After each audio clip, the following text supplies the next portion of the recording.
In this lesson, students will be able to appropriately partition a partially partitioned number line in order to correctly locate fractions on a number line. Students are just beginning to understand how to partition a number line with fractions and how to locate fractions on a number line. Today, they will apply that understanding to number lines that are only partially partitioned. That means that you can't see some of the tick marks on the number line. Let's take a look at the following problem. Sam was on his way home from school when his bike got a flat tire. Looking at the number line, what fraction of the distance was he able to ride before the tire went flat? The red arrow indicates where his tire went flat. The difficulty in this problem is that the number line is only partially partitioned. The students can't see all of the tick marks, so they aren't certain what the interval is.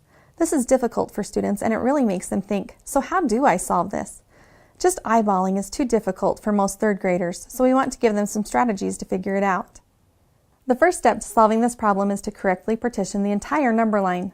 When students first practice partitioning number lines in previous lessons, they learned that the intervals should be of equal size. On this number line, I see a much larger space between the 0 and the first tick mark than between the other tick marks. This helps me recognize that that area has what I call invisible tick marks. They're there, we just can't see them yet. Our job is to find them and make them visible so we can understand the number line. But how? I want to look for places on the number line where the tick marks have equal intervals. Looking at the last 4 tick marks, I can see that they all have an equal interval. I'm going to use a transparency to copy the interval by tracing the tick marks. Now that I have the distance between tick marks, I'm going to move my transparency over and line it up with 0. This partitions the first part of the number line and helps me label the fractions represented on it. Now I can see that there are 1, 2, 3, 4, 5, 6 equal spaces between 0 and 1, which tells me that the interval between each tick mark is 1/6. So starting at 0, I will make 1, 2, 3, 4 jumps of 1/6 to the tick mark with the red arrow. This tick mark represents 4/6. So Sam rode 4/6 of the way home. Let's take a look at a different problem. Trevin is swimming the length of the pool.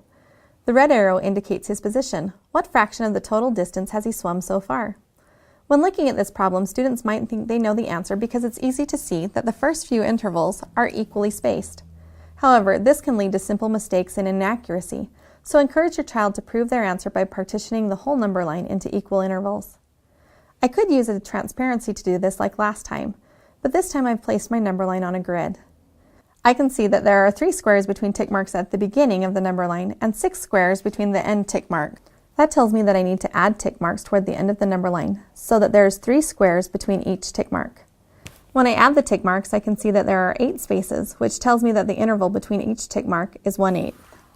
So starting at 0, I make 3 jumps of 1/8 to the red arrow. So Trevin has gone 3/8 of the way across the pool. Our goal was to be able to appropriately partition a partially partitioned number line in order to correctly locate fractions on a number line. We did this by first identifying that there are tick marks missing on the number line. We then used different strategies to help us correctly place the tick marks, find the interval, and label the fraction on a number line.